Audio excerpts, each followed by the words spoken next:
የተወደዳችሁ የሰላም ካቶሊክ ቲቪ ተመልካቾች ቤተ ክርስቲያን በተልእኮ ላይ በተሰኘው በዛሬው ፕሮግራማችን እንግዲህ ወቅታዊ በሆነ ርዕስ ጉዳይ ከናንተ ጋር ቆይታ ለማድረግ እንወዳለን። ይህም እንግዲህ የሰላም አባት ቅዱስ ብፁዕ ወቅዱስ አቡነ ፍራንሲስ በቅርብ ጊዜ እንግዲህ ወደ እግዚአብሔር ቤት እንደሄዱ እና በትልቅ መንፈሳዊ ዝግጅት እንደተሸኙ እናውቃለን እና እኚህ የእግዚአብሔርን ምሕረት በሕይወታቸው የኖሩ እንደዚሁም የክርስቶስን ፍቅር የሰበኩ አባት ማን ናቸው? መንፈሳዊነታቸው ምን ይመስል ነበር? በሚል ጥቂት እንግዲህ ስለሳቸው ካነበቡ አባት የሳቸውን መንፈሳዊነት የበለጠ ጠንቅቀው ከተረዱ አባት አንደበት የተወሰነ በውይይት መልክ ወደ እናንተ ለማቅረብ ዛሬ እንግዳ እዚህ ጋብዘናል። እንግዳዬ እዚህ በሰላም ካቶሊክ ቲቪ ስቱዲዮ ይገኛሉ። ራሳቸውን እንዲያስተዋውቁ ጋብዛቸዋለሁ እና መልካም ቆይታ እንደሚሆንልን ተስፋ አደርጋለሁ። ክቡር አባ እንኳን ደህና መጡ። በሰላም ካቶሊክ ቲቪ ስም ጥሪያችንን አክብረው እዚህ ስለተገኙ እጅግ እናመሰግኖታለን እና ራስዎን ለተመልካቾች ለአድማጮች እንዲያስተዋውቁ ጋብዞታለሁኝ። እሺ፣ እኔም ስለጋበዛችሁኝ እጅግ አድርጌ አመሰግናችኋለሁ። ስለ ሁሉ ነገር የእግዚአብሔር ስም የተመሰገነ ይሁን። አሜን። እኔ አባ ወልደ ትንሳኤ እባላለሁ። የሴታውያን በኢትዮጵያ የሴታውያን ማህበር የሾላ ቅዱስ ዮሴፍ ማህበር አባል ነኝ።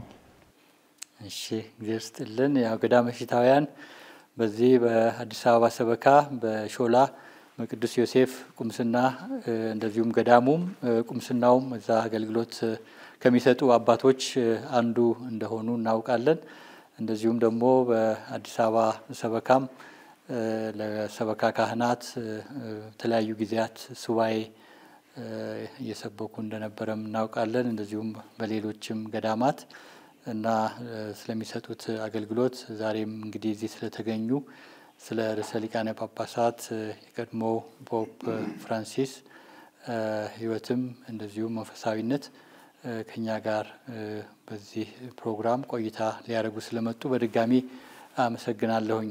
እንግዲህ የቀድሞ ርዕሰ ሊቃነ ጳጳሳት ብፁዕ ወቅዱስ አቡነ ፍራንሲስ ብዙ ባለፉት ጊዜያት በሚዲያ ስለሳቸው ሕይወት ስለሳቸው አገልግሎት ተነግሯል እና በዚህ ፕሮግራም በልዩ ሁኔታ እንዳው ትኩረት እናደርግበት ብዬ ማስበው ስለ መንፈሳዊነታቸው እና ክርስቶስን በምን ሁኔታ እና እንዴት አድርገው እንደተከተሉት በመግለጽ እንግዲህ የበለጠ ለሕይወታችን ለክርስቲያናዊ ጉዟችን የእሳቸውን መልካም አብነት መንፈሳዊነታቸውን የበለጠ በመረዳት እንድንከተል ያደርግ ይሆናል ከሚል በውይይት መልክ እንግዲህ ከእርሶ ጋር ቆይታ ለማድረግ ነው እዚህ ያለ ነው እና እንደው ከመጀመሪያ ጀምሮ እንደው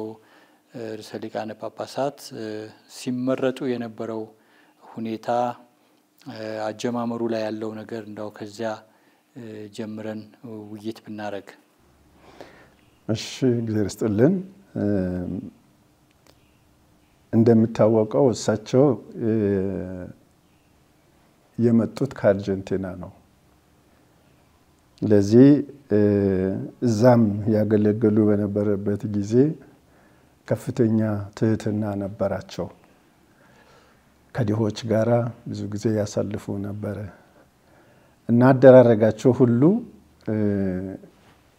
በዝቅ ያለ ከፍ ያለ ማዕረግ ይዞ ዝቅ ብሎ ያገለግሉ የነበሩ ሰው ናቸው። ስለዚህ በሳቸው ሕይወት በብዙ ነገር የመጀመሪያነቶችን እንመለከታለን። አንደኛ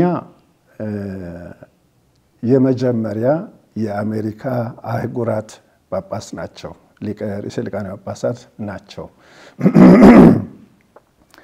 ከዛ በፊት ከዛ አካባቢ ርዕሰ ሊቃነ ጳጳሳት ተመርጦ አያውቅም። እንደዚሁም ደግሞ ከደቡብ ምድር ክፍል ደግሞ የመጀመሪያ ናቸው። ከአሜሪካ ደቡብ ብቻ ሳይሆን ከዓለም ደቡብ የመጀመሪያ ናቸው። እንደዚሁም ደግሞ የመጀመሪያው እሳቸው ኢየሱሳዊ ናቸው። የኢየሱሳዊ ማህበር አባል ናቸው። ኢየሱሳዊያን ማህበር አባላት ርዕሰ ሊቃነ ጳጳሳት ሆነው አያውቁም። የመጀመሪያ ናቸው።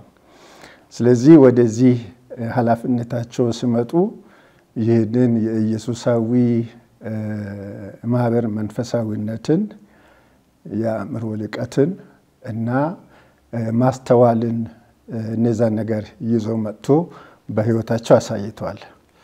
እንደዚሁም ደግሞ የመጀመሪያነታቸው ቅዱስ ፍራንቺስኮስን ስም መውሰዳቸው ነው።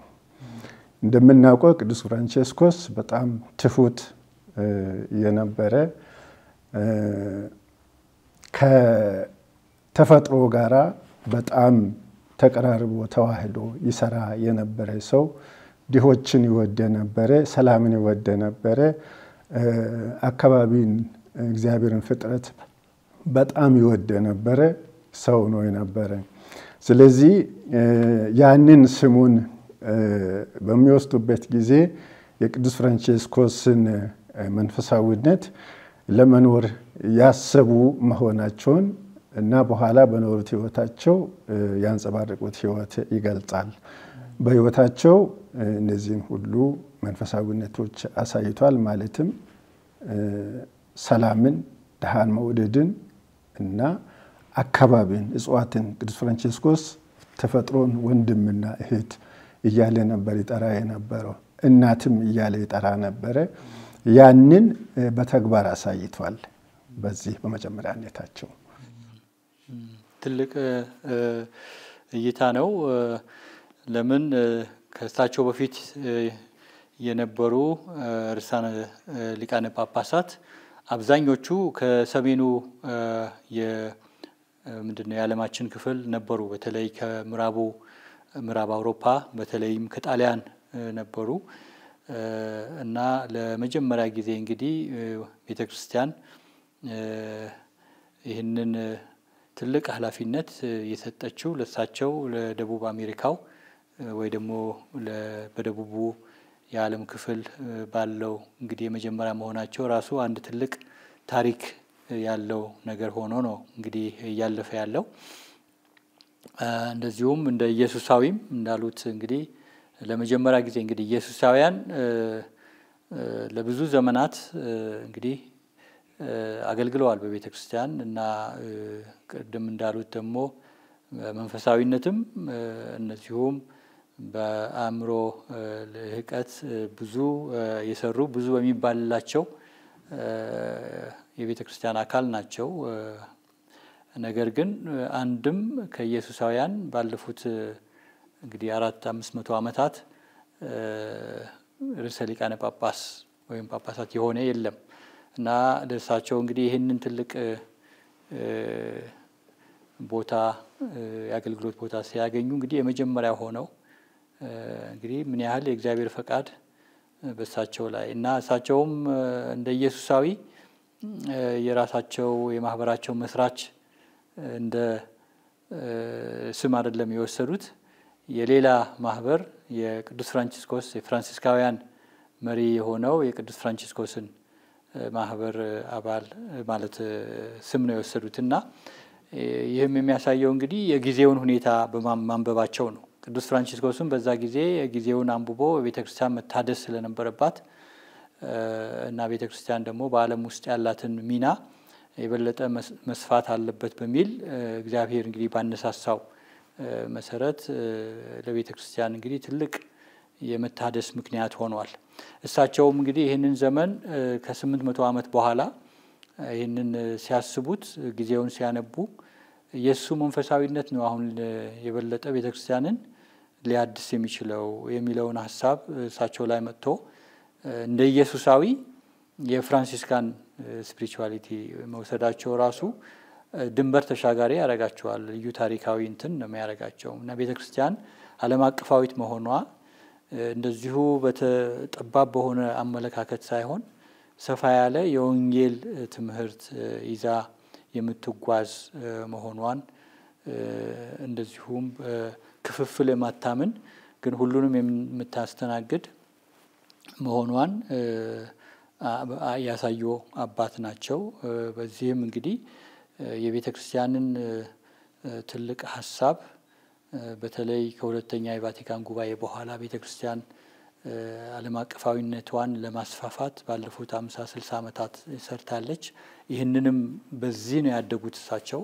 ስለዚህ አሁን ደግሞ ይሄ የበለጠ ትልቅ ምዕራፍ ላይ ለማድረስ እንግዲህ ከሰፋ አድርገን ማሰብ አለብን፣ ወደ ፔሪፌሪ መውጣት አለብን የሚለውን የቤተ ክርስቲያን ጥሪ በሕይወታቸው ለመተርጎም የተጠራሁትም ለዚህ ስለሆነ የህብረተሰቡን የቤተ ክርስቲያንን ችግሮች በዚህ ዓለም ላይ አሁን ባለችው በተለይ ፖስት ሞደርን ማህበረሰብ ውስጥ ለሁሉም መቆም የሚችልበት መንገድ እግዚአብሔር እንዲሰጠኝም በሚል ይህንን መንፈሳዊነት ወስደው እንደ ኢየሱሳዊ እንደ ከአርጀንቲና እንደመጣ ሰው እንደዚሁም ደግሞ ህይወታቸው ምናልባት በኋላ ላይ ይገልጹታል።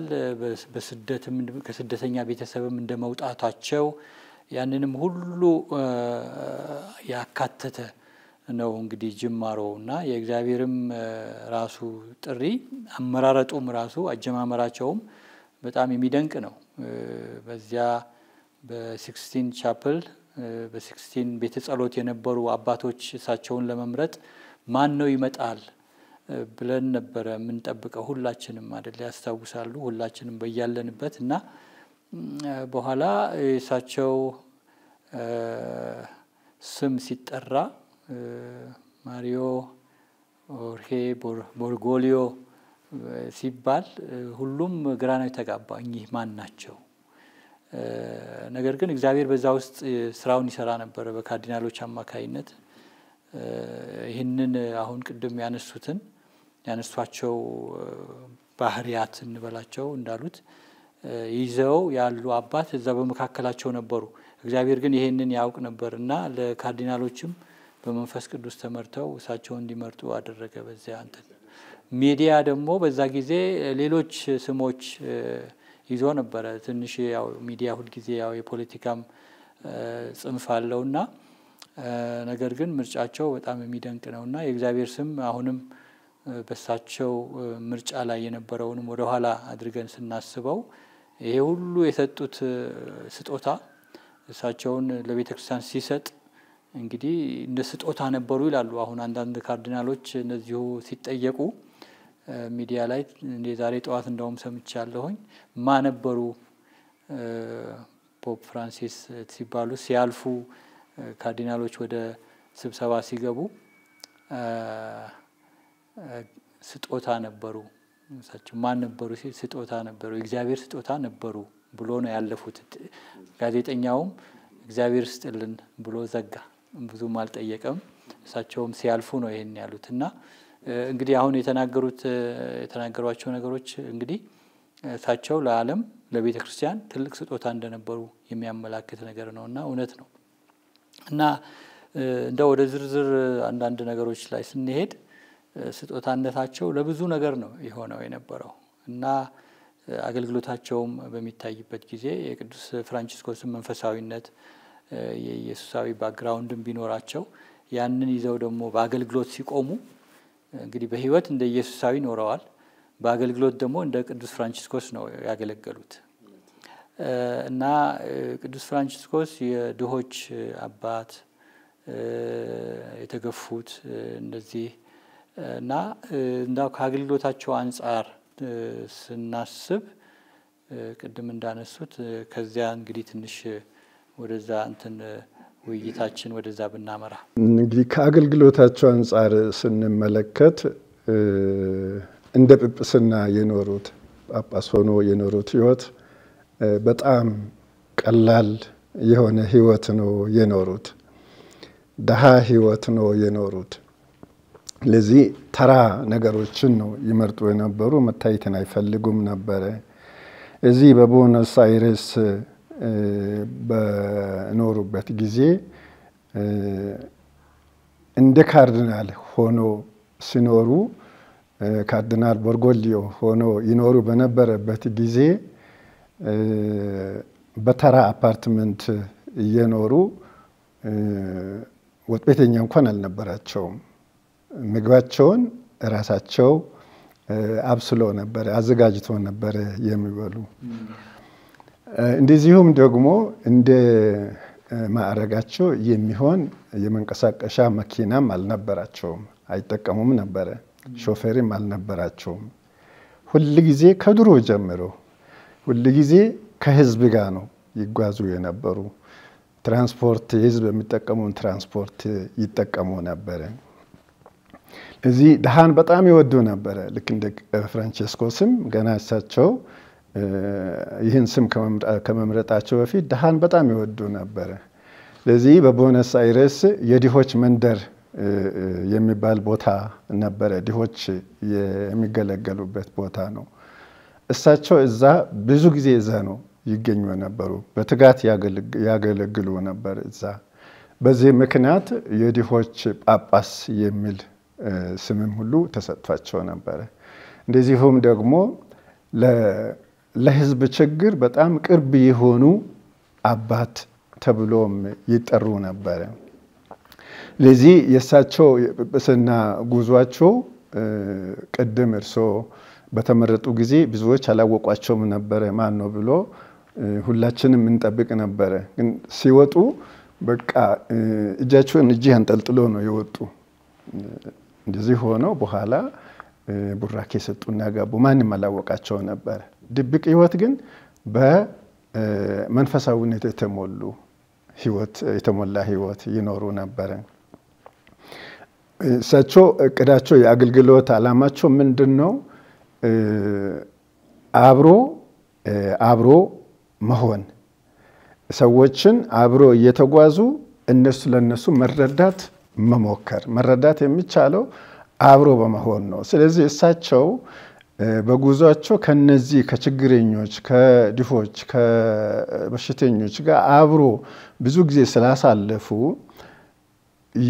ችግራቸውን ይረዳሉ። ሩቅ ሆኖ ችግር መረዳት ስለማይችል እሳቸው ችግራቸውን ይረዳሉ። ስለዚህ ለዚህ ችግራቸው በጣም ቅርብ የሆኑ ሰው ነው የነበሩ። በዛ በጵጵስና ጉዟቸው በዚህ የታወቀ ነው። ዋና እንትናቸው የእሳቸው መርሆ ይሄ ነው። ደሃ መሃል ደሃ ሆኖ ከነሱ ጋር አንድ ሆኖ እነሱ የሚሆኑትን እየሆኑ ነው ያሳለፉት። ርዕሰ ሊቃነ ጳጳሳት ሆኖ እስከ ተመረጡበት ጊዜ ድረስ። ከዛ በኋላም ያንን ህይወት ነው ቀጠሉት። በዚህ እንግዲህ በአርጀንቲና ሰፋ ያለ አገልግሎት ሰጥተዋል። ለህዝብ ቅርብ ሆነው ልክ እንደ ጌታቸው እንደ ኢየሱስ ድሆችን ሄዶ በመካከላቸው በመኖር በማስተማር ወንጌልን በማስተማር እንደዚሁም ደግሞ ቅርብ ሆኖ ደግሞ የሚያስፈልጋቸውን ሁሉ እንዲያገኙ በማድረግ ያንንም ሲያደርጉ ደግሞ እንዳሉት እንግዲህ ለራሳቸው ምቹ የሆነ ሁኔታ ላይ ሆነው ሳይሆን የእነሱንም ህይወት እየተካፈሉ በድህነት ልክ እንደ ቅዱስ ፍራንቺስኮስ ያኔውኑ እንግዲህ የነበረ እንትን ነው። በሊቀ ጳጳስም ሆነው ካህንም ሆነው አገልግሎታቸው ከህዝብ ጋር ደግሞ በህዝብ ትራንስፖርት እየሄዱ እንደተባለው ይህንን ትልቅ አብነት ነው። ለዛ ለነበሩ ደግሞ ጳጳሳት ወይም ደግሞ ካህናት ወይም ምእመናን እንደዚሁ በዚሁ መንገድ በህይወታቸው ምስክርነት ነው የሰጡት እና ይህ ደግሞ አዲስ የመጣ ወይም በኋላ ርዕሰ ሊቃነ ጳጳሳት ከሆኑ በኋላ የመጣ የአገልግሎት ህይወት አይደለም።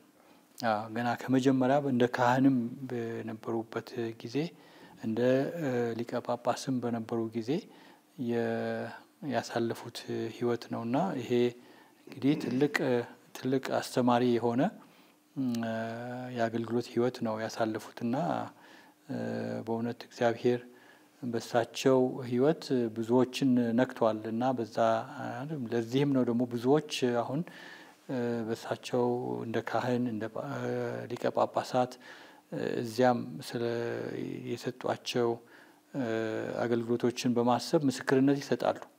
በጣም ብዙ ገዳማትም እንደዚሁም ምእመናን የተለያዩ ተቋማትም በነበሩበት በዚያ አካባቢ ደግሞ በመንግስት ወይም ደግሞ በዚህ በህዝብና በመንግስት መካከል የነበሩ አንዳንድ ግጭቶችም ችግሮችም በሚኖሩ ጊዜ የቤተክርስቲያን ድምጽ ሆነው ሰላምን ለመፍጠር በተከፋፈለ ማህበረሰብ ውስጥ ያለውን ችግር ለመፍታት ብዙ ጥረት እንዳደረጉም ይነገራል። በዛ እንደ ሊቀ ጳጳሳት እዛ በነበሩበት ጊዜ ማለት ነው በአርጀንቲና እንደዚሁም ለሌሎች አብያተ ክርስቲያናት ለምስራቅ ስርዓት አብያተ ክርስቲያናትም እዚያ ቦታ ሰጥተው ስደተኞችን ደግሞ ተቀብለው ያስተናግዱ እንደነበረ ይነገራል። እና ይህ የነበራቸው እንግዲህ እዛ የነበረውን የአገልግሎት ህይወት ይዘው ነው እንግዲህ ወደ እዛ የመጡትና በዚህ እንቀጥላለን። እስኪ ሌሎችም በሳቸው አገልግሎትና ህይወት ዙሪያ ያሉ ነገሮች እናነሳለን። እንግዲህ የሳቸው ሌላው ባህሪያቸው አላማቸው ርህራሄና ምህረት የሚል ነው። ይሄ ከምን የመነጨ ነው? ኢየሱስን ከማወቅ ጌታ ኢየሱስ ክርስቶስን ከማወቅ የመነጨ ነው የሚመስለው። ምክንያቱም እሱ ዋናው አላማው ሰዎች የሚገባቸው ሆኖ ሳይሆን እሱ ራሱ ባህሪው ስለሆነ ለማዳን ስለፈለገ በምህረቱና በርህራሄው ወደ ሰዎች እንደመጣ ሁሉ እሳቸውም በጉዟቸው ከሌሎች ጋር ባላቸው እንደ አገልጋይ እንደ እረኛ ባላቸው እንቅስቃሴ ሁሉ ጊዜ ምህረትንና ርህራሄን መሰረት አድርጎ ነበረ ይንቀሳቀሱ የነበረው። ለዚህም ይሄንን የሚያሳይ ልዩ የምህረት ኢዮቤልዩ ብሎ ያወጁት ከዛ ከህይወታቸው የመነጨ ነው። ለዚህ ነገሮችን በዚህ ነው የሚመለከቱ። እሳቸው ምህረት የማይገባው ሰው አለ ብሎ አያምኑ። ሁሉ ምህረት ይገባዋል። ምክንያቱም መሐሪ እግዚአብሔር ስለሆነ የኢየሱስን ስራ በደንብ ስለሚያውቁ የኢየሱስን ተጋድሎ ፈቃድ በደንብ ስለሚያውቁ ህይወታቸውን በዚህ አቅጣጫ ነበር የሚመሩ። ስለ ቤተ ክርስቲያንም ሐሳብ ሲሰጡ ቤተ ክርስቲያን ጠንከር ያሉ ህጎችን የምታስፈጽም ብቻ ሳትሆን ቤተ ክርስቲያን ልክ ወታደሮች ሲዋጉ ሲቆስሉ እዛ ሜዳ ላይ ተሰርቶ የሚሰራ ሆስፒታልን ትመስላለች። የቆሰሉትን ተቀብላ የደከሙትን ተቀብላ የምታክምበት የሜዳ ሆስፒታል መሆን አለባት፣ ያን መምሰል አለባት ብሎ ያንን ያስተምራል። ይሄንን በህይወታቸው ኖረዋል። እሳቸው ቅድም እንዳልነው ከነዛ ከችግረኞች ድሆች ጋራ እዛ አብሮ አሳልፏል። ስለዚህ ቤተክርስቲያን ሐኪም ናት፣ ግን የታመሙትን ለማከም በሜዳ ያለች ሐኪም ተቀብላ የምታክም ፈዋሽ እንድትሆን ያንን ነው ያራምዱ የነበሩ እሳቸው። በጣም ራሳቸውም በምህረት በእግዚአብሔር ምህረት ትልቅነት ውስጥ እንግዲህ የኖሩ የእግዚአብሔር ምህረት ምስጢር እየተረዱ በህይወታቸውም ደግሞ ተረድተው በመኖር ለሌሎች ምስክርነት የሰጡ ናቸው። የጵጵስና አርማቸውም ከዚህ ጋራ የተገናኘ ነው አይደለም? ጵጵስና በተቀበሉበትም ጊዜ ወደ አገልግሎት ቤተክርስቲያን ሲጠራቸው የወሰዱት ደግሞ መሪ ቃል ምህረት ተደርጎልኛልና እግዚአብሔር መርጦኛል። የእግዚአብሔርን ምህረት በሳቸው ህይወት እንደተፈጸመ እኔን ኃጢአተኛ ነኝ ጸልዩልኝ እያሉ ነው እንግዲህ በሰበኩበት በሄዱበት ሁሉ የእግዚአብሔር ምህረት በሳቸው ህይወት ላይ ብዙ ስራ እንደሰራ እና እግዚአብሔርንም አሁንም እንድንለምን ለምእመናን ሁሉ ላገኙት ሁሉ ይጠይቃሉ። ገና አገልግሎታቸውም ሲጀምሩ ያደረጉት ነገር ነው እና ይሄ ትልቅ አስተማሪ ነገር ነው። እንግዲህ በሳቸው ህይወት እንግዲህ ይሄ የተገለጸ እንደዚሁም ደግሞ በአገልግሎታቸው እና እንደ ቤተ ክርስቲያንም ሁሉም አገልጋይ ሁሉም ምእመን የክርስቶስን ምህረት ማንጸባረቅ አለበት በህይወቱ። ቤተ ክርስቲያንም ደግሞ የእግዚአብሔር ምህረት እንድታንጸባረቅ ትቁም። እንግዲህ ቅድም የፊልድ ሆስፒታል ብሎ ያነሱት በዘመናችን እንግዲህ በጣም ብዙ ቁስሎች አሉ፣ መንፈሳዊ ቁስሎች፣ ያልተፈወሱ ቁስሎች አሉ እና ቤተ ክርስቲያን ወደ እነዚህ ቦታዎች ሁሉ ወጥታ ፈውስ መስበክ አለባት። ክርስቶስ ያደርግ እንደነበረው የክርስቶስ ቤተ ክርስቲያን የፈውስ ምንጭ መሆን አለባት። ምንጭም መሆን የምትችለው ባለችበት ሆና ብቻ ሳይሆን የወጣች እንድትሰራ እንደ ፊልድ ሆስፒታል ነው የቀረጿት እና እሳቸውም ያቺ ቤተክርስቲያን ያንን ለማየት በህይወታቸው እንግዲህ በሄዱበት ሁሉ በሰበኩበት ሁሉ በዓለም ዙሪያ ደግሞ ዞረው ክርስቶስን ወንጌል ሲሰብኩ ከካቶሊካውያን ብቻ ሳይሆን ከሌሎች አብያተ ክርስቲያናትም ከክርስትና እምነት ውጭ ያሉትም አብያተ እምነቶች የእምነት ተቋማትን በሚናገሩበት ጊዜ ተመሳሳይ የሆነ እንትን ነው ያደረጉት። ምናልባት እሱ በኋላ እንመጣበታለን። ግን ይሄ ቤተክርስቲያን የመጀመሪያው ተልእኮዋ ወደ ህዝብ መቅረብ አለባት። የቆሸሸች ወይ ደግሞ ቆሻሻን የማትፈራ ወደ መንገድ የምትወጣ እንጂ ትልቅ እንደዚሁ ንጹህ የሆነችና ግን የክርስቶስ ወንጌል ሽታ የሌለባት ቤተክርስቲያን አይደለም የምፈልገው። ወደ ህዝብ የቀረበች እና ለካህናቶቻቸውም እንደ በጎቻችሁ ሽተቱ እያሉ እንግዲህ እረኛ እንደመሆናችሁ መጠን ብለው ለጳጳሳትም ይህንን አደራ ሲሉ ነበር እና ይሄ እንግዲህ ትልቅ ምስክርነት ነው እና እሳቸውም ያንን ሽታ ወደ ታች ድረስ ወርደው ሁሉንም በማግኘት ሁሉንም እዚህ በተለይ አሁን በቅዱስ ጴጥሮስ አደባባይ ሆነው ህዝቡን በሚባርኩበት ጊዜ ሲያልፉ እንደዚሁ በአእምሮም ይሁን እንደዚሁም በአካል የተጎዱ የአካል ጉዳተኞች በሚያዩበት ጊዜ ወዲያው ነው የሚቆሙት። ያቺ እንግዲህ የዚህ ፊልድ ሆስፒታል ማለት ይሄ ነው እንግዲህ እነሱን ለማየት ህጻናቱን አቅፈው በመሳም ወላጆቻቸውን በማጽናናት በማበረታታት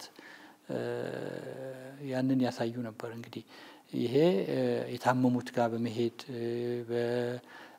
በጸሎተ ሐሙስ ዕለት እስር ቤት ሄደው ደግሞ እግር በማጠብ የሰላም ጥሪ ለማድረግ የመሪዎችን እግር በመሳም እንግዲህ ቤተክርስቲያን ወርዳ እንደ ፈውስ የሚያመጣ ሰላም የሚያመጣ እግዚአብሔርን ምህረት የምትሰብክ መሆን አለባት ብለው በህይወታቸው ማድረጋቸው ትልቅ እንትን ነው ያነሱልን እና ይሄ እንግዲህ አሁንም ቤተክርስቲያናችን ለብዙ አመታት ለወደፊት አብነት የሚሆን ነገር ተቀብላለች እና ስጦታ ናቸው የምንላቸው ከዚህ አንፃር ነው። እውነት ነው እና ከዚህም ጋር ተያይዞ ደግሞ ወደ የእግዚአብሔር ምህረት የሚገለጥባቸው ብዙ መንገዶች አሉ። በተግባር ነው እንግዲህ የእግዚአብሔር ምህረት የእግዚአብሔር ይቅርታ የእግዚአብሔር ትልቅነት የሚታየውና ለድሆች ለተገለሉት ለተገፉት አስታዋሽ የሌላቸውን በማየት ደግሞ ልዩ ስፍራ ይሰጣቸዋል። ማይደፈር ነገር የደፈሩ ወደ ዳርቻ ወጥተው አገልግሎታቸውም ሲጀምሩ የነበረበት ሁኔታም ያስታውሳሉና ለድሆች ለተገለሉትና ለተሰደዱት ለተፈናቀሉት ያላቸው ልብ ትልቅ ነበር እና ስለዚህ እንደው በዚህ ላይ ትንሽ እሱን ከማለቴ በፊት አንድ ነገር ልጨምር እሱ ባሉት ላይ እሳቸው አሁን ቅድም በያለው በተለይ በመጀመሪያ ደረጃ ለካህናት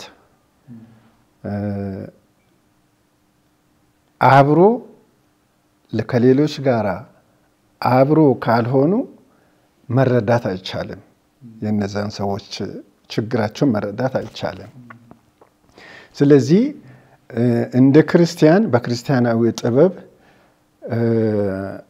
ልንረዳቸው አንድ ነገር እንዲሆኑ ወደምንፈልጋቸው ሰዎች መጀመሪያ መቅረብና አብሮ ተጉዞ ከዛ በኋላ እነዛን ሰዎች መረዳት ከዛ በኋላ ከፍርድ ከዚህ ከግምታዊ ፍርድ እንደምንድን በግምት ከሚደረገው ነገር እንደናለን እሳቸው በህይወታቸው ይሄንን ኖረውበታል ብዙ ጊዜ ተነቅፏል በዛም ግን ኖረውበታል አሁንም በተለያዩ ጽሁፎቻቸው እነዚህን አብሮ መሆንንና ለመረዳት መጣር እንደሚያስፈልግ ሰዎችን ወንጌልን ለማስተማር ከተፈለገ ስለ ድሆች በተናገሩት እሳቸው ሁሉንም ነገር ጠቅሷል ያልጠቀሱት ነገር የለም ለድሆች እና ለተገፉት ሁሉ ጊዜ ድምጽ ይሆናሉ እንደዚሁም ደግሞ ለኢኮኖሚ ስርዓቶች እዚህ እንግዲህ እነሱንም በጣም ይተቻሉ ይሄንን በመናገሩበት ጊዜ የዚህ ችግር መንስኤ የሆኑትን የኢኮኖሚ አለመመጣጠን ዓለም አቀፋዊ የሆነ ግደለሽነት እሳቸው በአፋቸው አውጥቶ እንደሚናገሩ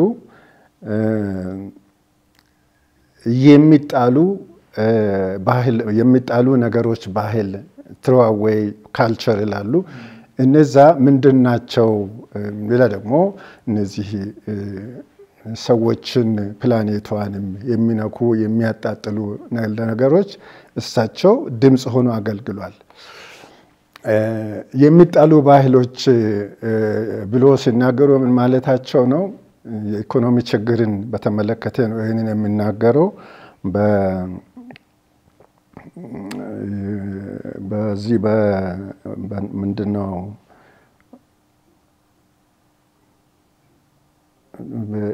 ኢንሲክሊካል ሐዋርያዊ ደብዳቤያቸው ኢቫንጀሊ ጋውዲም በሚባለው ደብዳቤያቸው ነው ይሄን የሚጻፉና እነዚህ ኢኮኖሚን በተመለከተ ይሄ መሰረት የሌላቸው ለደሃ ግምት የማይሰጡ ፍትሃዊ ያልሆነ ኢኮኖሚ እንደዚሁም የሰውን ጥቅም የሰውን ጥቅም ከቁም ነገር የማይቆጥር ኢኮኖሚን በጣም ይተቻሉ ምክንያቱም እነዛ ነገሮች ከሰው ህይወት ጋር ግንኙነት ስላላቸው ስለዚህ ይሄ የሚጣሉ ነገሮች ባህል ብሎ ሲናገሩ ደሃውን የሚጎዳ አሁን ባለው በጊዜያችን እቃዎች በውስጣቸው የመውደቂያ ጊዜያቸውም ተጨምሮ ነው እየተሰሩ ያሉ እና በቀላሉም ደግሞ በገበያ ላይ የሚውሉ አሉ እነዛ ነገሮች ዋጋቸው የቀነሰ ስለሆነ ሰዎቹ ለጊዜው ያ ነገር ጥሩ ይመስላቸውና ይገዛሉ እነዛ ነገሮች ውሎ አድሮ ምንድነው የሚሆኑ ዋጋቸው እየጨመረ ከሰው አቅም በላይ የሆነ ይሄዳል እንዲሁም ደግሞ አካባቢውን ደግሞ ይበክላል እሳቸው ራሳቸው ኬሚስት ስለሆኑ ምን ያህል ጉዳት እንደሚያደርስ ያውቃሉ ስለዚህ ለነዛ ሁሉ ድምጽ ሆኖ ይናገራሉ ደሃን መበደል እግዚአብሔርን እንደመበደል ደሃን መናቅ እግዚአብሔርን መናቅ እንደሆነ እንዲሁም ደግሞ አካባቢን ለአካባቢ ጥንቃቄ አለማድረግ ከማህበራዊ ጉዳት ጋር ተመሳሳይ እንደሆነ ይናገራሉ። እና እነዚህ ነገሮች ደሃን ማዕከል አድርጎ በሚናገሩበት ጊዜ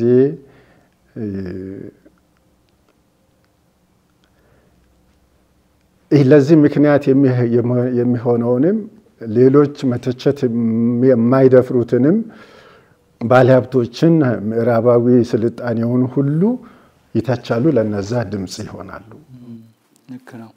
እንግዲህ በዚህ በተለይ በዓለማችን በጣም በተለይ በምዕራቡ ዓለም ያለው የዚህ የካፒታሊስት ስርዓት አለ። እነዚሁም ከዚያ ስርዓት ጋር ተያያዥ የሆኑ ብዙ ችግሮች አሉ እና እነዚህን በመተቸት በተለይ የዓለም መሪዎች ለህዝቡ በሚመች መንገድ በሀብታምና በደሃ መካከል ያለው ልዩነት ማጥበብ የሚቻልበት መንገድ እንዲያስቡ አበረታተዋል።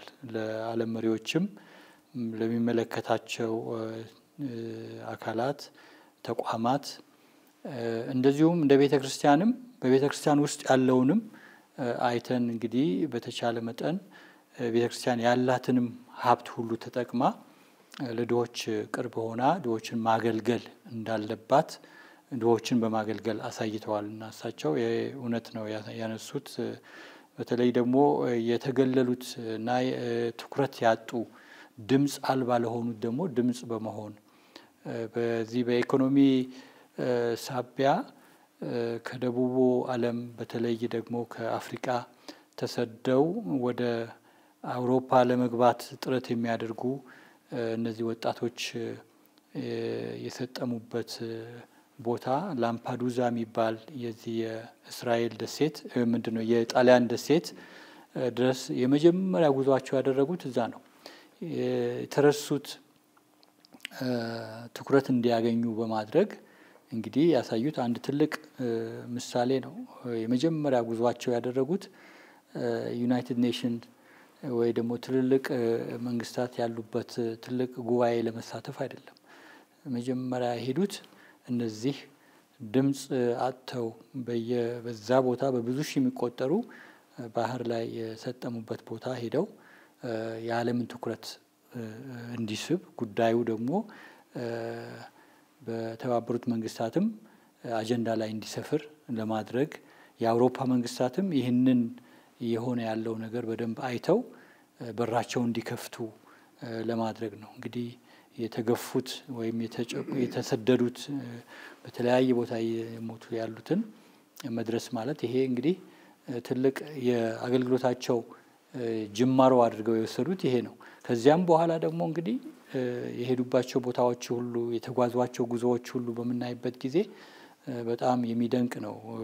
ተነግሮ አያልቅም። እንግዲህ በ12 አመት ውስጥ እሳቸው ለተገፉት ለተጎዱት ያደረጉት ነገር እና ትልቅ አብነት የሚሆን ለካቶሊክ ቤተክርስቲያን መሪዎች እንደዚሁም ለቤተክርስቲያን ደግሞ ትልቅ የክርስቶስን ወንጌል ያቀረበ እንደገና እንዲታይ እንደገና ያንዳንዱ በአገልግሎቱ እንዲያየው እና ለሌሎችም አብያተ ክርስቲያናት ትልቅ አብነት የሆነ ወደ ደቡብ ሱዳንም በመጡ ጊዜ ከሌሎች አብያተ ክርስቲያናት ጋር በመሆን ነው ስደተኞችን በየካምፑ በጦርነት ምክንያት ተፈናቅለው ያሉት ሲጎበኙ የነበሩትን ከአንግሊካን መሪ ጋር ሆነው በዚህ በቅርባችን በደቡብ ሱዳን የመጡት እና ይሄ እንግዲህ በቅርብ ጊዜ የሆነ ነገር ነው። ፌብሩዋሪ ባለፈው አመትና ወይም አንድ አመት በፊትና ይሄ እንግዲህ ትልቅ የሳቸው መንፈሳዊነት ምን ያህል ጥልቅ እንደነበረ ያቅዱም ፍራንቺስኮስ ብለው ይጠሩት የነበረው ነገር ፍራንቺስኮስም ከድሆች ጋር የነበረው በእግሩ የሄደ የክርስቶስን ወንጌል ቃል በቃል የኖረ ቅዱስ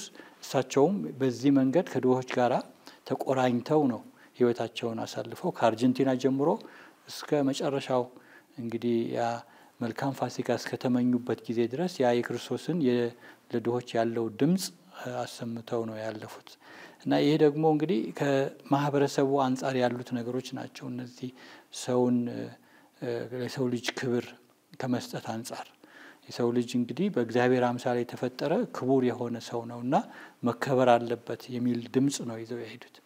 እና ሌላው ደግሞ የእግዚአብሔር ፍጥረት ደግሞ እንደዚሁ ክብር የሚገባው ነው። እኛ ከእጽዋት ከእንስሳት ጋር ያለንም ግንኙነት እንደዚሁ መታረቅ አለበት። ያ የእግዚአብሔር ምሕረት በሰዎች ዘንድ በመናገለግላቸው በድሆች ዘንድ ምሕረቱ እንደሚገለጽ ሁሉ እንደዚሁም ደግሞ በፍጥረት በስነ ፍጥረትም መገለጽ አለበት። እኛ ይህንን እግዚአብሔር የሰጠንን ትልቅ ስጦታ በአግባቡ መንከባከብ አለብን። ለሰው ልጅ እንግዲህ እንዲንከባከብ ዓለምን ሰጥቶታል ብለውም ደግሞ እንደዚሁ በዚህ ላይም አገልግሎት ሰጥተዋል እና ሌሎችንም በዚህ አገልግሎት ላይ እንዲሰማሩና እንዲያስቡበት እንዲሰሩበት አደራ ብለዋል። እና ከዚህ አንጻርም ትንሽ ማብራሪያ ቢሰጡን ከስነ ፍጥረት ስነ ምህዳር አንጻር። እንግዲህ እሳቸው ላውዳቶ ሲ የሚል ኢንሳይክሊካል ወይም ደግሞ ሐዋርያዊ ደብዳቤያቸው ላይ ለዚህ ደብዳቤ የሰጡት ርዕስ የጋራ ቤታችንን መንከባከብ የሚል ርዕስ ነው የሰጡት። የአካባቢ መጎዳትን ቀጥታ ከፍትህ መጓደል ጋራ ያስተሳስራሉ። ስለዚህ በዚህ የዚህ ምንድነው በዚህ አንጻር እንደ መፍትሄ የሚያቀርቡት ሁለንተናዊ ስነ ምህዳር እና የሰው ልጅ ይህም ሁለንተናዊ ስነ ምህዳር ሲባል ደግሞ በሳቸው አነጋገር የሰው ህይወት ማህበራዊ ፍትህና የአካባቢ እንክብካቤ በፍጹም የማይነጣጠሉ ሊነጣጠሉ የማይችሉ መሆናቸውን መረዳት ነው። ስለዚህ ይሄንን ሐሳብ እሳቸው እንግዲህ ላውዳቶ ሲ ቅዱስ ፍራንቺስኮስ ስለ ተፈጥሮ ስለ ፀሐይ የጻፈው ግጥም ቅኔ መዝሙር ከመዝሙር ነው ከዛ የተወሰደ ነው። እንደተባለው ቅዱስ ፍራንቺስኮስ ከተፈጥሮ ጋራ በጣም ተዋህዶ ይሰራ የነበረ ሰው ነው። የእግዚአብሔር ቃል የእግዚአብሔርን ቃል ስንመለከት መጀመሪያ የእግዚአብሔር በቃሉ የፈጠራቸው ፍጡራን ናቸው፣ ፍጥረቶች ናቸው። እንግዲህ እግዚአብሔር ደግሞ እጅግ መልካም ያላቸው ነገሮች ናቸው እነዛ።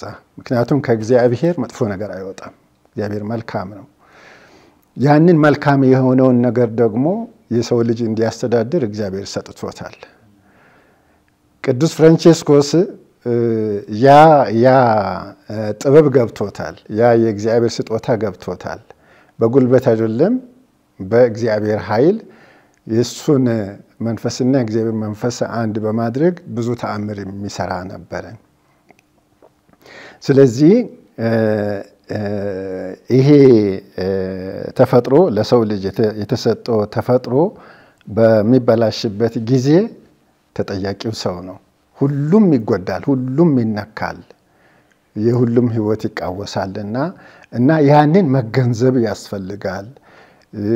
ህይወታችን የኛ የሰው ልጅ ህይወት ከማህበራዊ ፍትህም ጋራ ከተፈጥሮ እንክብካቤም ጋራ የተያያዘ ስለሆነ ያንን በምንገነዘብበት ጊዜ ለአካባቢያችን ጥንቃቄ ተገቢ ጥንቃቄ በምናደርግበት ጊዜ የእግዚአብሔርን ቃል እናከብራለን። ሁለተኛ የእግዚአብሔር ቃል የምንለው ይሄ መጽሐፍ ቅዱስ የምናነበው እግዚአብሔር ቃል ነው። ሶስተኛ ደግሞ ጌታ ኢየሱስ ክርስቶስ ራሱ የእግዚአብሔር ቃል ሆኖ ስጋችን ለብሶ የመጣው ነው።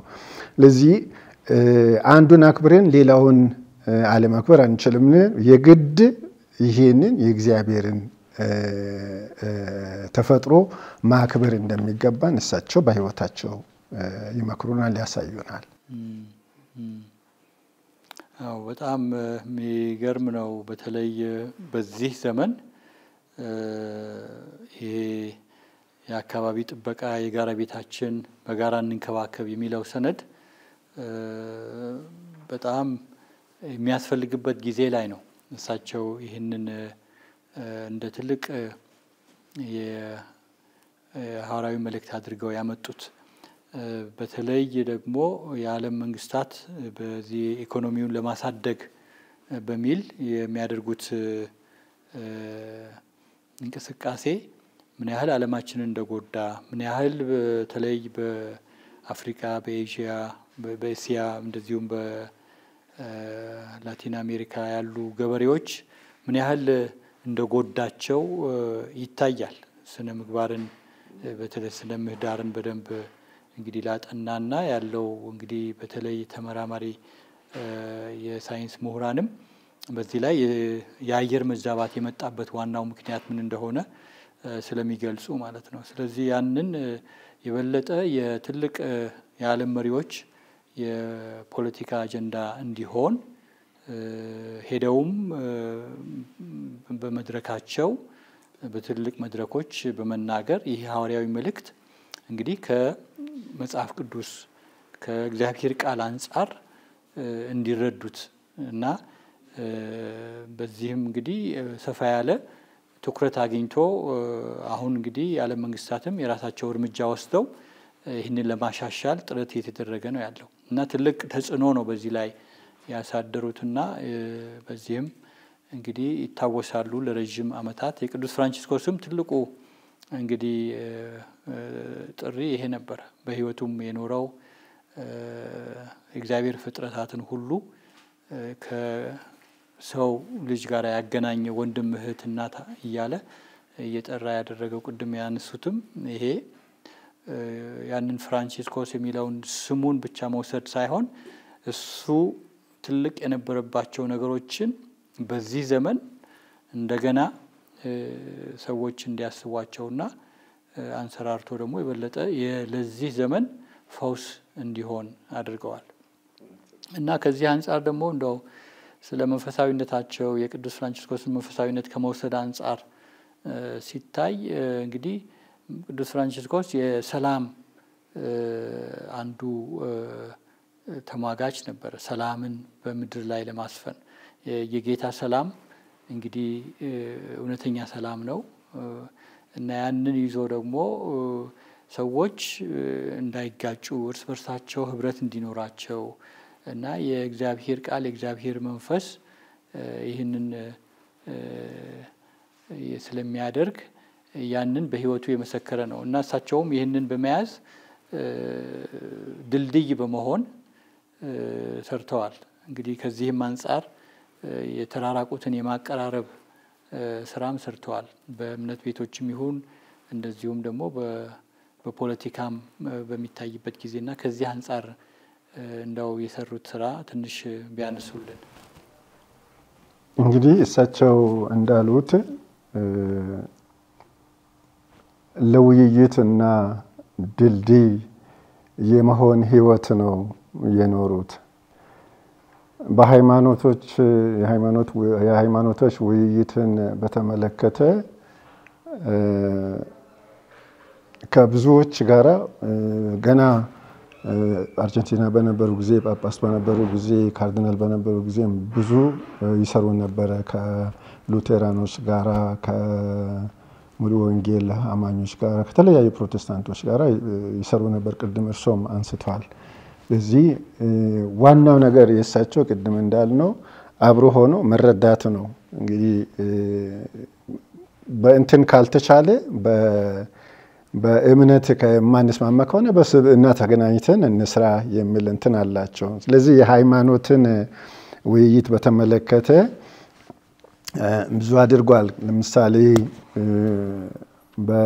በካይሮ ማዕከል በጣም ክቡር የሆነ መስጊድ አለ። የዛ አልአዛር ኢማም ጋራ የሰው ልጆች ወንድማማችነት የሚል ሰነድ ተፈራርሟል። እንግዲህ በስብዕና ተገናኝቶ ነው ያንን ያደረጉት እና ለእንትኑ ክፍት ነበሩ። ብዙ ቦታ ጎብኝቷል። ብዙ ቤተ እምነቶችን ጎብኝቷል። እሳቸው በዛ ዝግጁ ነው የነበሩ። እንዲሁም ደግሞ ኤኩሜኒዝምንም በተመለከተ ብዙ የኦርቶዶክስ አብያተ ክርስቲያናትን ጎብኝቷል። የኛም የኢትዮጵያ ፓትርያርክ አቡነ ማትያስ ቀዳማዊ ከሳቸውም ጋራ በ2020 ነው 21 በፈረንጆቹ ተገናኝቷል። በዓላት በሚሆኑበት ጊዜ ሁሉ ጊዜ መልእክት ያስተላልፋሉ። የሌሎችን በዓላት በሚሆኑበት ጊዜ መልካም ምኞት ያስተላልፋሉ እና የህይወታቸው ሁሉ ጊዜ በዚህ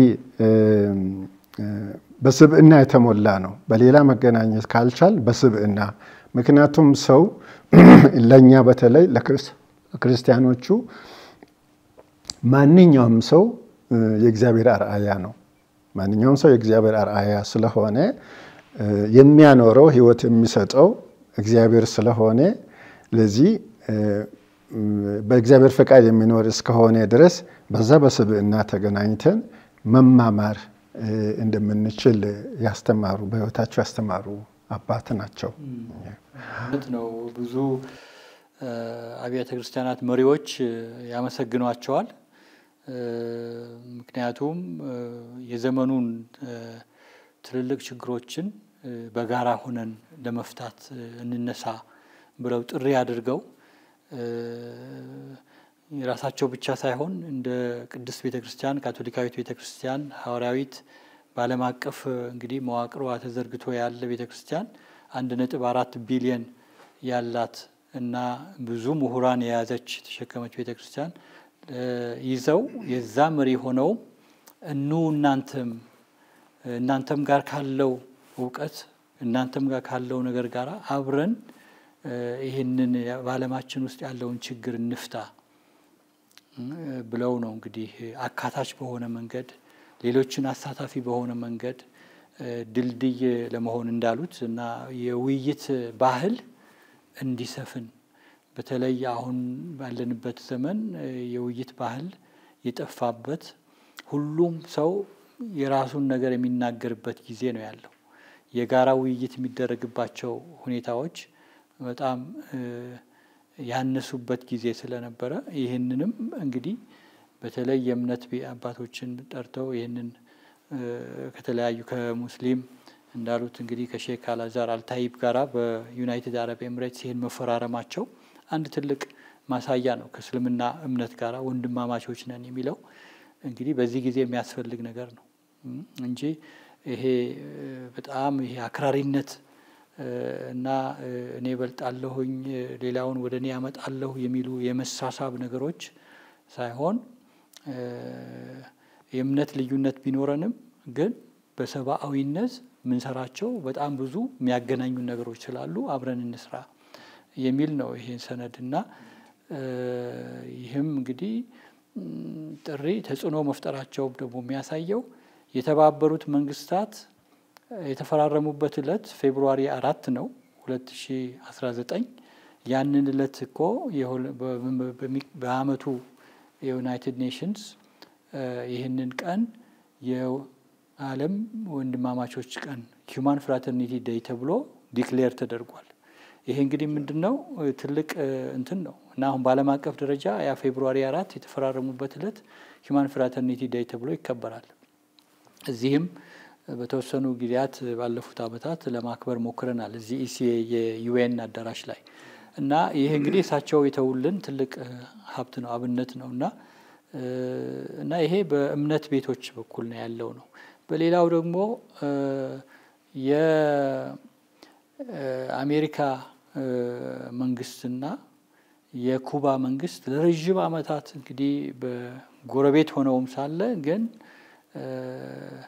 ሆድና ጀርባ ሆነው ለረጅም አመታት ኖረዋል እና ይህንንም ለኩባ ህዝብ እና ለአሜሪካ ህዝብም አይበጅም ተነጋገሩ ተወያዩ ብለው ደግሞ መንገድ በመክፈት እነዚህ ሁለቱ መሪዎች በማገናኘት እንግዲህ የሰሩት ስራ ራሱ ዓለም አንድ ማሳያ ነው። እንግዲህ ከጥቂቶቹ እንዳው የሚጠቀስ ነው የተወሰነው እና እነዚህ እንግዲህ ያው ድልድይ የመሆን ነገር ቅድም ያነሱት የውይይት ባህል የማስፋፋት ነገር አሁንም እንግዲህ እሳቸው በዚህ ላይ ብዙ ስለሰሩ ብዙዎች የተለያዩ ተቋማት በዓለም አቀፍ ደረጃ ያሉ ተቋማት የእሳቸውን ጽሁፎች የእሳቸው ሐዋርያዊ መልእክቶች በዚህ ላይ ይዘው አሁንም የባህል የምንድነው የውይይት ባህል የዳያሎግ ካልቸር እንዲስፋፋ ያደርጋል የሚል ተስፋ ነው ያለንና ይሄ ትልቅ ነገር ነው እና ይሄ እንግዲህ በዓለም አቀፍ ደረጃ ስናየው ነው በቤተ ክርስቲያን ውስጥ እቅፍ ውስጥ በካቶሊክ ቤተ ክርስቲያን እቅፍ ውስጥም ስናይ እሳቸውም ለቤተ ክርስቲያን ትልቅ ተሐድሶ አምጥተዋል እና ይሄ አሳታፊነት አብሮ የመስራት ነገርና በዛም ዙሪያ ላይ ከሰሯቸው ስራዎች እንዳው ጥቂት ቢያጋሩን እንጂ ተሐድሶ በቤተ ክርስቲያን ውስጥ ያመጡ ተሐድሶ እና አብሮ መጓዝም ሲኖዶሳዊነት ምንድናቸው ይባል መጀመሪያ የቫቲካን አስተዳደር እና ፋይናንስ ተሐድሶች እንዲጀመር አድርጓል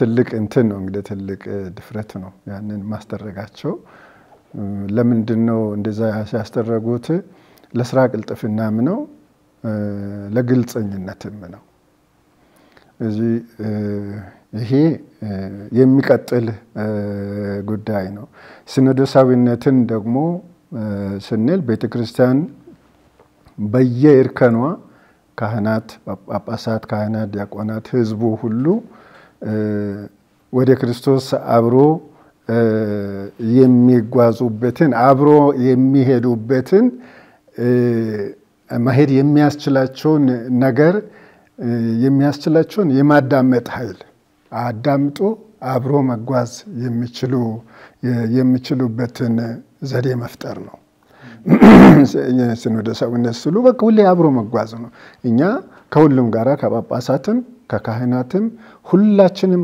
አብሮ መጓዝ ነው እንትኑ ሲኖዶስ ስሉም የግሪኩ ቃል ሲፈታ አብሮ መጓዝ ተመሳሳይ በአንድ መንገድ በአንድ ጎዳና አብሮ መሄድ ነው ያንን ማበልጸግ ያ የሚያድገው በምንድነው የኛ ግንኙነት ጥንካሬያችን የሚጠነክረው አብረን እየተጓዝን ስንተዋወቅ ነው የሚል ሐሳብም ብዙ ጊዜ ደጋግሞ ይናገራሉ እሳቸው እውነት ነው እንግዲህ በተለይ ይሄ አብሮነት መንፈስ በቤተ ክርስቲያን ውስጥ ያለም ቢሆን መጠናከር ያለበት ነገር ነው የሚል ነው ይሄም እንግዲህ እንደሚባለው የሁለተኛ የቫቲካን ጉባኤ የከፈተው ትልቅ እንግዲህ ምዕራፍ ነው ይሄ እዚህ ምዕራፍ ውስጥ ሲሰራ እንግዲህ ቤተ ክርስቲያን አለፉት 50 60 ዓመታት ስትጓዝበት የነበረውን ነገር በማየት ልክ አገልግሎታቸውም ሲጀምሩ እኔ አዲስ ነገር አልጽፍላችሁም ቤተክርስቲያን የሰጠችን ሀብት አለ የሁለተኛ የቫቲካን ጉባኤ ሰነዶች አሉ ሌሎች አባቶች ከዛ በፊት የጻፏቸው አሉ አዲስ ነገር አይደለም ብለው እንደው ኢቫንጀሊክ አውዲዮም ሲጽፉ መግቢያቸው ላይ ይሄንን ነው ያደረጉት የደስታ ወንጌል ላይ እና አዲስ ትምህርት አይደለም ብለው አሉ እና የእምነት ሀብት ቤተክርስቲያን አላት መጽሐፍ ቅዱስ የቤተክርስቲያን ትምህርት ትውፊት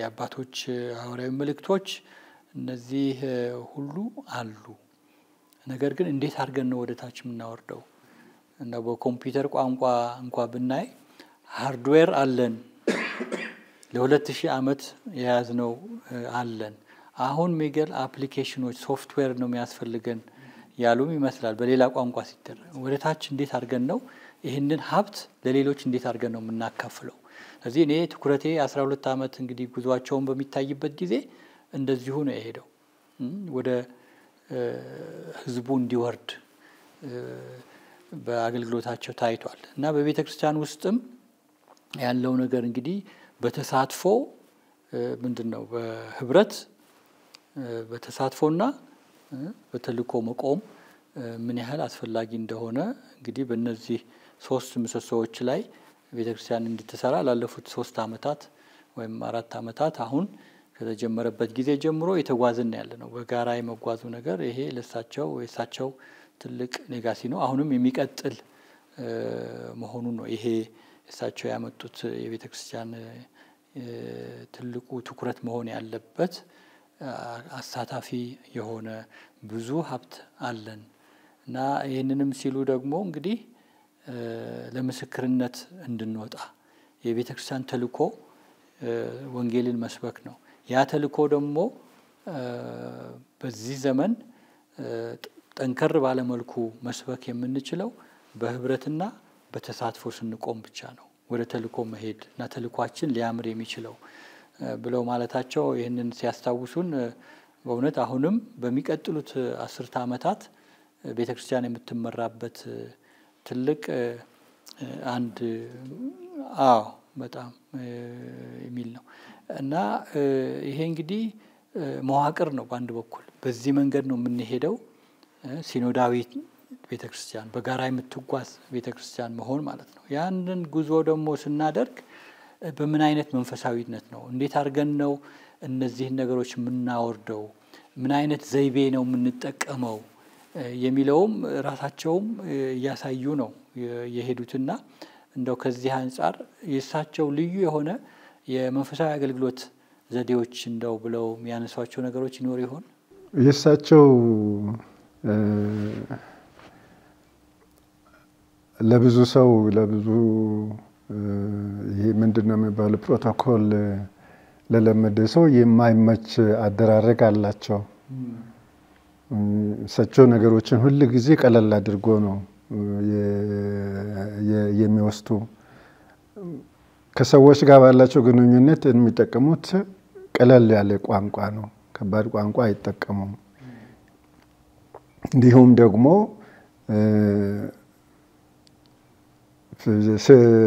ሲናገሩ ከሌሎችም ጋር ሲናገሩ ዝቅ ብሎ እነሱ እንደ ጳጳስ ሳይሆን እንደ ተራ ሰው ሆኖ ነው የሚቀርቡ እና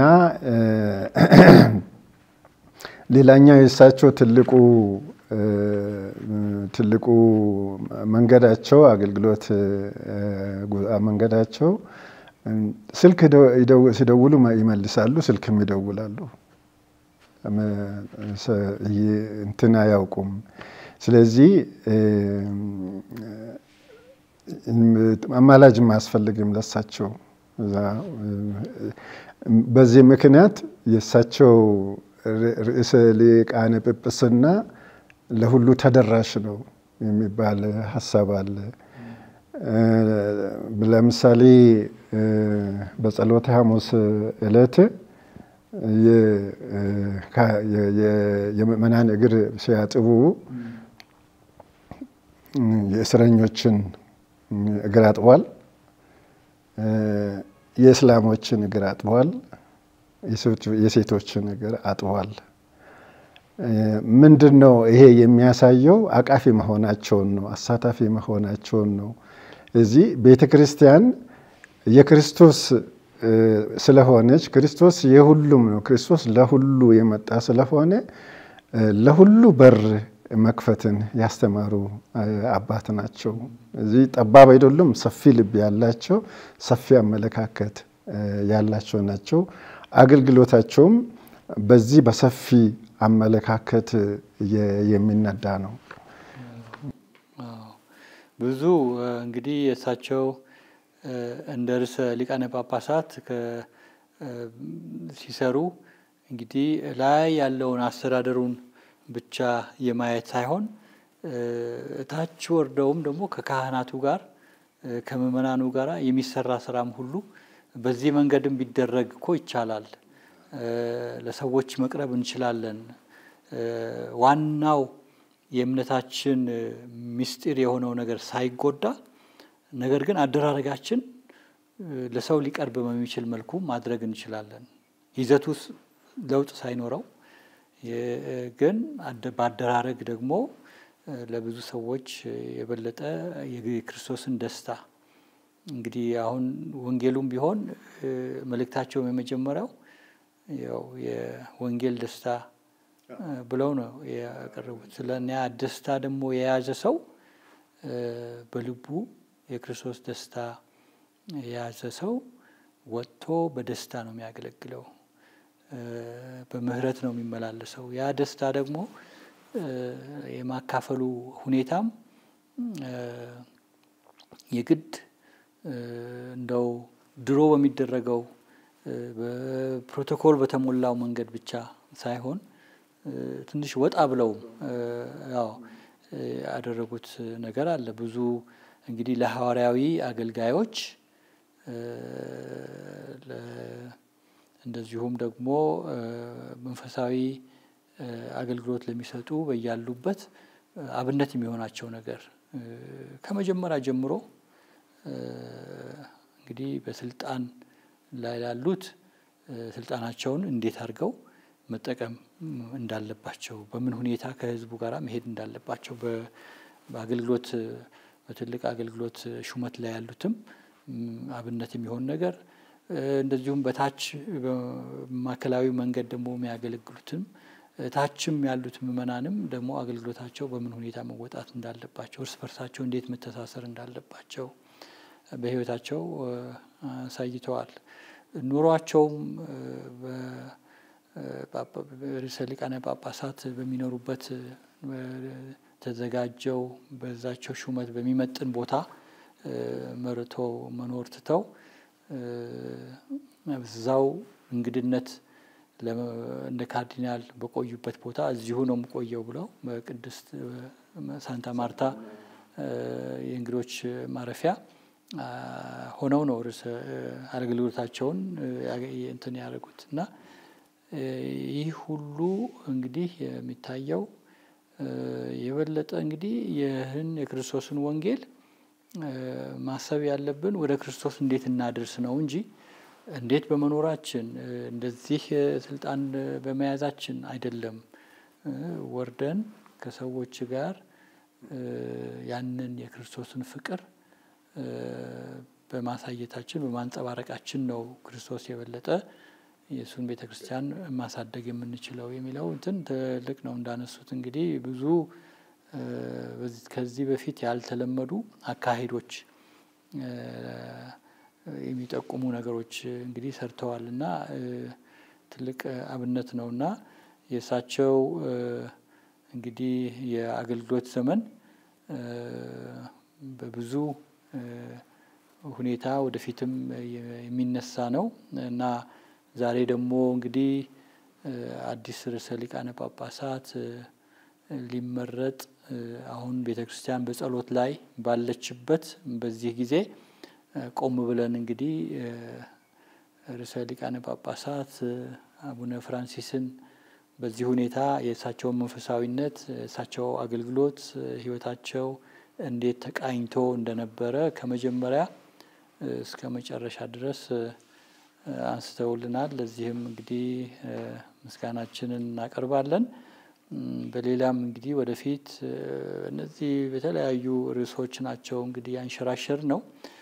በእነዚህም ርዕሶች ዙሪያ ላይ ምናልባት ጠለቅ ባለ መንገድ የተገባ የሚሰራበት ይሆናል እና በዛም ምናልባት እንጋብዞት ይሆናል እና ለዚህ ሰጥቸው ለሰጡን ትልቅ አገልግሎት ህይወታቸው ምስክርነት የተሞላው ነበርና ለዚህ ሁሉ እግዚአብሔርን ያመሰገንን እሳቸውም እንግዲህ ነፍሳቸውን በገነት ከቅዱሳንና ከጻድቃን ጋር ያኑርልን ብለን እንጸልያለን እና እግዚአብሔር አክብርልን። ክቡር አባ አንድ ነገር ልጨምርበት ሊጨምሩት ካለ አንዲት ነገር ላይ ሊያነሱ ይችላል። አንዲት ነገር አሁን አቡነ ፍራንሲስ ርዕሰ ሊቃነ ጳጳሳት ሆነው በተመረጡ ጊዜ ሁሉ ነገር ይቀየራል አይደለ? ሁሉ ነገር ይቀየራል። ስለዚህ እሳቸው አርጀንቲና ያደረጉትን ጫማ አድርጎ ነው የመጡ እና ያንን ጫማ መቀየር እምቢ አለው። በዛው ፖፑ ሁሉ ጊዜ ጫማ ይሰጣቸዋል፣ ያንን ይቀይራሉ። እሳቸው አላደረጉም። እዛ ያደረጉትን መስቀል ይዘው መጥቶ እሱን ነው ያንን አላደረጉም። ያንን ከዛ ይዘው መጡትን ነው መስቀል አድርጎ ይሰሩ ያገለግሉ የነበረው። ለዚህ አሁን አዲስ ፖፕ ሲመጡ ደግሞ ምን እንደሚያደርጉ እናያለን። ያሉት ለአዲስ የሚመረጠው ርዕሰ ሊቃነ ጳጳሳት ምኞቶ ምንድነው? ምን ቢሆን እንደው ለቤተክርስቲያናችን በረከት ይሆናል ብለው ያስባሉ? የኢየሱስን አንድ ነገር ብዬ እንትን ልበል። ጌታ ኢየሱስ ክርስቶስ የደቀ መዛሙርቱን ባህሪያት ሲናገር እነርሱ ስልጣንን በእንትን ነው ያዩት፣ በዓለማዊ አይን ነው ያዩት። ስለዚህ ከኛ ማን ይበልጣል እያሉ ይከራከሩ ነበር። ግን ጌታ ኢየሱስ ክርስቶስ ከነሱ ጋር አልነበረም። ያ እንትናቸውን ይመለከት ይሰማ ነበር እንደ አምላክ። ስለዚህ ወደ እሱ ሲመጡ ምን ነበር ተከራከሩ ነበሩ። ምንድነው ብሎ ጠየቃቸው። ስለዚህ መጨረሻ ላይ ማን ከኛ የሚበልጠው ማን ነው የሚለው ሐሳብ መሆኑ ግልጽ ሲሆን እሱ ድሮ ያውቅ ነበር። ትልቅ መሆን የሚፈልግ ትንሽ ይሁን፣ ትንሽ ካልሆነ ትልቅ አይሆንም። ግን ትንሽ ለመሆን ደግሞ ትልቅ መሆን ያስፈልጋል። ትልቅ መሆኑን አውቆ ከዛ በኋላ ኢየሱስ ወዳሰበው ወደ ታች ደረጃ ልክ እንደሱ ለሥርዓተ ሊጡርጊያ ሳይሆን ከልብ አምኖ በትህትና የሕዝቡን እግር የሚያጥብ እና ወደ ክርስቶስ የሚመራ እንዲሆን እመኛለሁ፣ እጸልያለሁ። እና ትልቅ ነገር ነው እንግዲህ የክርስቶስ እንደራሴ እንደመሆኑ መጠን በጴጥሮስ እግር የተተካ ሐዋርያው ቅዱስ ጴጥሮስ እግር የሚተካ ርዕሰ ሊቃነ ጳጳሳት ነው እንግዲህ የሚጠበቀውና ቤተክርስቲያን ይሄን ነው የምትጠብቀው። ያ ማለት ደግሞ በምድር የክርስቶስ እንደራሴ ሆኖ ወንጌሉን የሚሰብክ ነው። እንዳሉት እንግዲህ በትህትና እንግዲህ እግዚአብሔርን ምሕረት በህይወቱ ያንጸባረቀ የሚኖር አባት አሁንም እግዚአብሔር እንዲሰጠን ነው ካርዲናሉም የሚጸልዩት። እናም እኛም ከነሱ ጋር ድምጻችንን እንግዲህ በማስተባበር እንጸልያለንና እግዚአብሔር ይስጥልን። በድጋሚ ክቡር አባ እና አገልግሎት ዘመኑ እግዚአብሔር ይባርክሎ እንላለን። የተወደዳችሁ የሰላም ካቶሊክ ቲቪ ተመልካቾች በዛሬው ፕሮግራማችን እንግዲህ ከክቡር አባ ወልደ ትንሳኤ የገዳመ ሲታውያን ማህበር አባት ጋራ የነበረን ቆይታ በዚህ አጠናቀናል። ስለ ርዕሰ ሊቃነ ጳጳሳት ብፁዕ ወቅዱስ አቡነ ፍራንሲስ ህልፈተ ህይወት አስመልክቶ እና ስለ ህይወታቸው ስለ አገልግሎታቸው ያደረግነው ውይይት በዚህ አጠናቀናል። ግንዛቤ እንዳገኛችሁበት ተስፋ በማድረግ እንግዲህ አሁንም ለቤተ ክርስቲያናችን የበለጠ የስብከተ ወንጌል አገልግሎት እንድትጸልዩ በሮም በዚህ ጊዜ ርዕሰ ሊቃነ ጳጳሳት ለመምረጥ በጸሎት ላይ የሚገኙትን አባቶች በጸሎት በማገዝ እኛም እንግዲህ ለቤተ ክርስቲያናችን በያለንበት አገልግሎት እንድንሰጥ አደራ እንላለን። የእግዚአብሔር ስም የተመሰገነ ይሁን።